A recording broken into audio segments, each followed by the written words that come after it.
One of the most powerful things that we all share in life is time.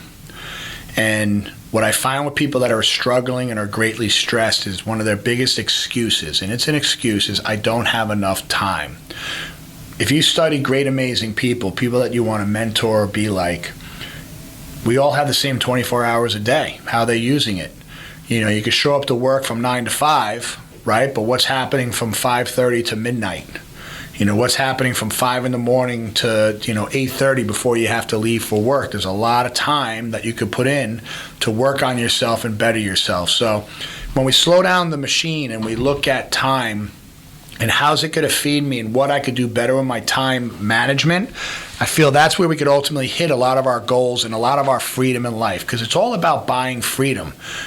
People say it's not about money, but money buys freedom. If you're making your bills and you've got no debt and you've got money to go play and do things, you've got less stress. I mean, it is what it is. But in order to earn that, and it's earned, you've got to use your time wisely. So I was meditating this morning and I had a thought of what time really means. And this is new to me. This is something that literally hit me this morning when I was doing my morning meditation at about 5:30. The T, true. The I, intimate. M, memories. E, experienced. True, intimate, memories, experience. Having a true experience in the time frame of your life, something that's sincere. You go out to lunch with somebody and you're just not wolfing down food, making small talk. We've all been there when we've been around people where it's almost brutal to be sitting with them because you're just not connecting. It's just not there. It's a forced relationship, and it's a waste of time, okay? So it's not a bad idea just not to have lunch with that individual ever again if you don't have to, right? Because you only have so many hours and days in your life, so you might as well be true to yourself and use that time more wisely, because that time is better usually used in a more intimate relationship. And this is the I, to be more intimate, where, whether it's your spouse, your girlfriend, boyfriend, or whatever, you could sit down and just share and have a conversation that just makes you feel good, and, it's an even better of an experience if it ends with some great sex. So go ahead and be wild with it and have fun. But intimacy doesn't have to be about sex. It could be about friendships and relationships that, I could really sit with someone, because people will look at me as this leader and this strong person, but what they don't see all the time is my weaknesses, my flaws, my things that I need to work on.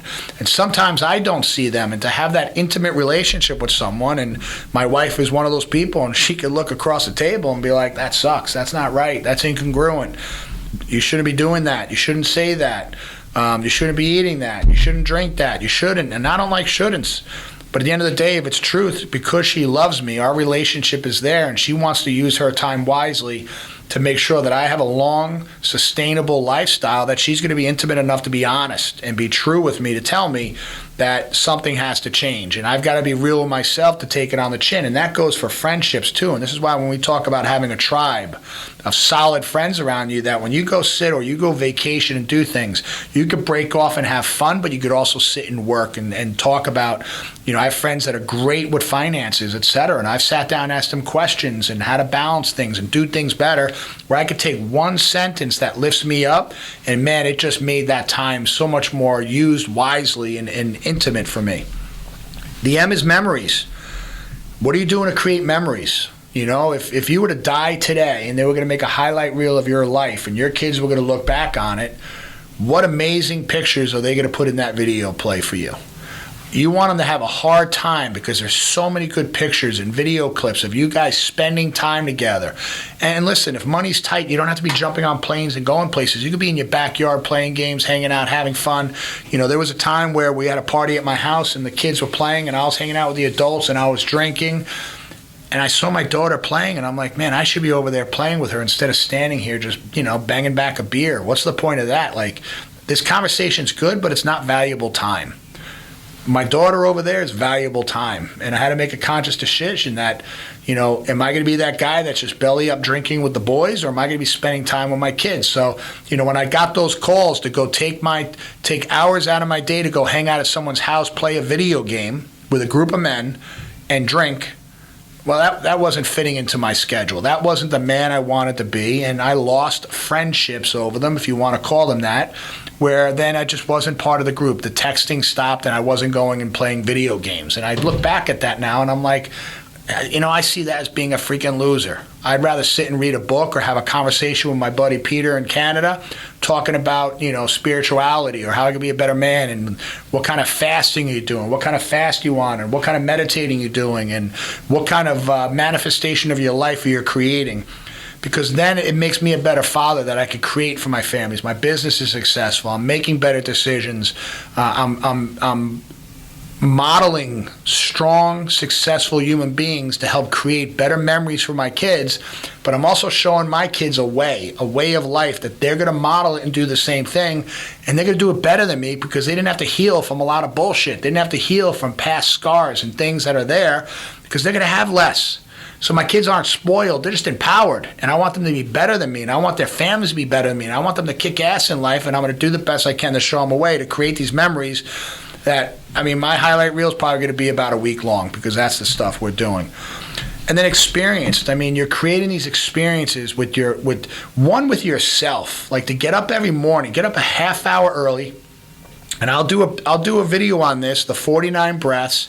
If you do the 49 breaths every morning and just connect to your spiritual self, whatever you want to call it, I call it God, and just get quiet and just set the tone of your day, visualize your day, you're going to create a whole different experience in your world. So when you go through your goals and you're trying to achieve things, you're taking and setting the tone of what your mind is expected to do and accomplish during that day. So you've got to create experiences for yourself that are empowering you. My kids get in the car and we're driving to school. I always put on a single song or an empowering song. They're tired. They got yelled at. They weren't getting ready fast enough. Their shirt was wrinkled.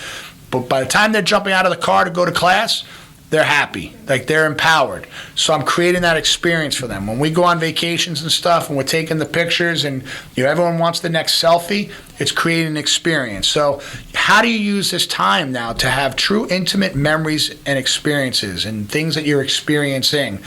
Number one, it's got to be one with yourself. It's that whole you versus you. Is what are you experiencing as a man or a woman in your own daily activities that's incongruent, that's eating away your time, that's eating away your life, that's not bringing value to your life? You got to cut it loose. It's that simple. And I don't care if it's a human being or a dog or a drink or something you're smoking, and it's not using your time wisely and it's not creating an abundant, happy, vibrant, fun future.